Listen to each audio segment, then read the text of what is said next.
We start with developing news this morning. Tense international news. The United States now moving closer to a military strike on Syria. And that country's foreign minister said this to the U.S. this morning after the U.S. is talking about that country using chemical weapons on its own people. The foreign minister said, I quote, I challenge them to produce this evidence. Secretary of State John Kerry says that proof that Damascus used chemical weapons on its own people last week is undeniable, and accused Syria's President Bashar al-Assad's regime of destroying evidence of this. The indiscriminate slaughter of civilians, the killing of women and children and innocent bystanders by chemical weapons is a moral obscenity. It is undeniable. These 4 U.S. Navy warships are in position in the eastern Mediterranean. They could launch missiles at any time right after a presidential order. The White House says President Obama has not yet decided how or when the U.S. will respond, but we expect to hear something from the administration this morning. The international community appears to be considering action to punish the Assad regime for deploying deadly gases suspected of killing hundreds of people there, including women and children. Now, Syria's government denies launching a chemical attack. In fact, it says that it was done by Western countries to set up the government to make it look bad. We are monitoring all of the reports very closely this morning. We'll have the latest coming up in a half hour. You can also get the very latest from CBS This Morning in about an hour right here on Channel 13. And happening this morning at 6:02, the other big news back here in New Mexico. Bernalillo's county clerk is joining her counterparts in Santa Fe and Doña Ana counties, issuing marriage licenses to same-sex couples. News 13's Samantha McDonald is live at the Bernalillo County Clerk's office in northwest Albuquerque with more. Samantha, I imagine people are going to be lining up there very soon this morning. Yes, Matt, at 8 this morning, same-sex couples will be coming here all for one thing, a marriage license. Now, this comes after yesterday's ruling by Albuquerque Judge Alan Malott. So with Judge Malott's ruling, it will now be 3 New Mexico counties where clerks are issuing licenses. But it's not clear if this will continue, since the issue hasn't been resolved for the entire state and opponents are gearing up for a fight. And both sides say the issue shouldn't be made judge by judge or county by county. We have upheld one man, one woman marriage since the beginning of our state.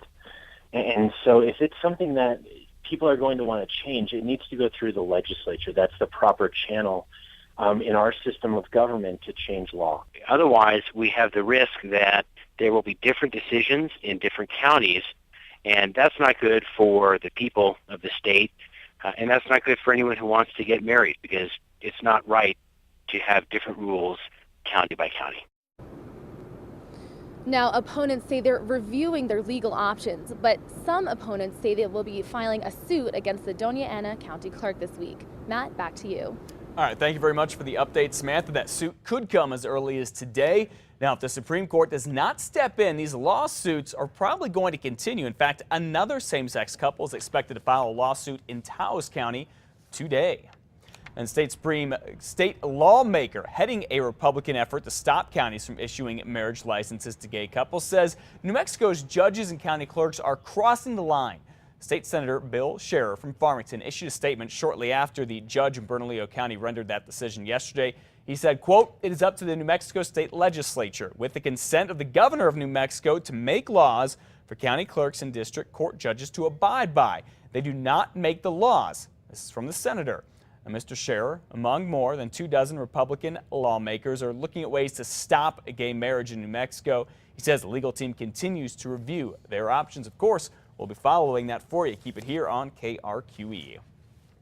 6:05 this morning. One of the men who wants to be Albuquerque's next mayor used a candidates forum last night to claim the mayor is full of you-know-what when it comes to the city's crime rate. Commercial Real Estate Group was holding this forum when the incumbent mayor, R.J. Berry, used part of his closing statement to say the crime rate has been down during his time in office.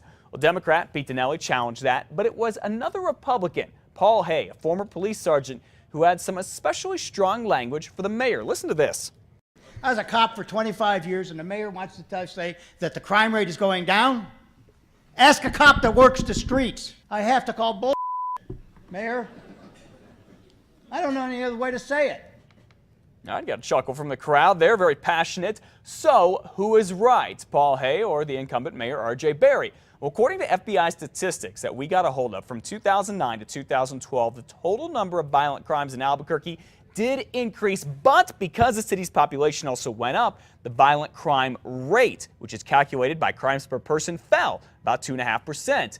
It's a similar story for property crime. Total property crime is actually up from 2009 to 2012, but the property crime rate is down about 2%. So far, Albuquerque's police department says violent crime is on pace to decrease this year, while property crime is up. Well, take a look at this. A newly released surveillance video shows a burglar stealing from a bait house in Duke City. Police say the man in this video is Michael Garcia. You can see him walk into the garage of a rigged home in the southeast part of town and take a bucket of copper tubing. Yeah, guess what?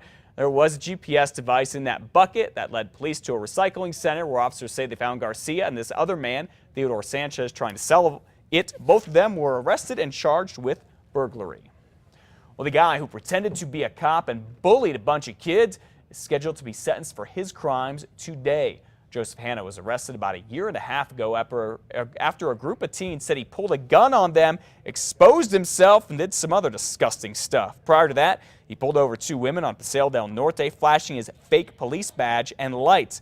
We'll let you know how much time he gets a little bit later today. Well, an ex-con who did time in New Mexico for sexually assaulting 2 women in the late 90s could be at it again, this time in Montana. He's now locked up there charged with 2 sexual assaults. This is in Billings in May and in July. Toby Griego, this man, moved to Billings in 2008 after finishing his prison sentence here. Details about the crimes in Montana are strikingly similar to the assault and stalking habits Griego was convicted for here. Crime Stoppers tip led Billings police to Griego. They arrested him, then they let him go, and on Friday they arrested him again with the help of the U.S. Marshals Violent Offenders Task Force. He's now facing 29 different counts related to the sexual assaults, and cops say they found drugs on him when they busted him. Well, defense attorneys plan to cross-examine a key witness for the prosecution in the John McCluskey murder trial today that's in federal court. McCluskey and Tracy Province escaped from a prison in Arizona in 2010 with the help of Castle and Welch.